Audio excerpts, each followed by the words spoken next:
گدا کو بادشاہ یا بادشاہوں کو گدا کر دے. کہہ دیں سبحان اللہ. بڑے حضرات جو بیٹھے ہیں وہ بھی سبحان اللہ کہہ دیں، انشاءاللہ اجر ملے گا اور میرا حوصلہ بڑھے گا. میں 12 دن سے تقریباً بخار کے اندر ہوں، لیکن قاری صاحب سے وعدہ کیا ہوا تھا کہ آنا ہے یہاں، تو آپ انشاءاللہ حوصلہ بھی بڑھانا ہے، اللہ آپ کو اجر بھی دے گا. گدا کو بادشاہ یا بادشاہوں کو گدا کر دے. میرے مالک تو جب چاہے کسی کو کیا سے کیا کر دے. اور جسے تو پکڑ لے اس کو چھڑا سکتا نہیں کوئی. جسے تو پکڑ لے اس کو چھڑا سکتا نہیں کوئی.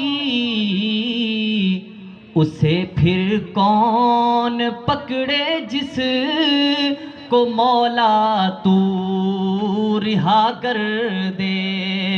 گدا کو بادشاہ یا بادشاہوں کو گدا کر دے. اور شاعر ایک قصہ بیان کرتے ہیں. حضرت یوسف علیہ السلام کو بھائیوں نے کنویں کے اندر پھینکا اور وہاں سے قافلے والوں نے اٹھایا اور منڈی میں بیچا اور عزیز مصر کے گھر میں آئے، وہاں قید ہوئے، جیل میں گئے، جیل سے بادشاہ بنے.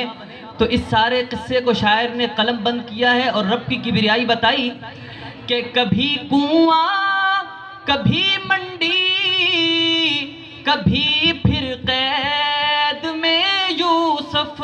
کبھی کنواں کبھی منڈی کبھی پھر قید میں یوسف. کبھی ایک مصر کا قیدی مصر کا بادشاہ کر دے.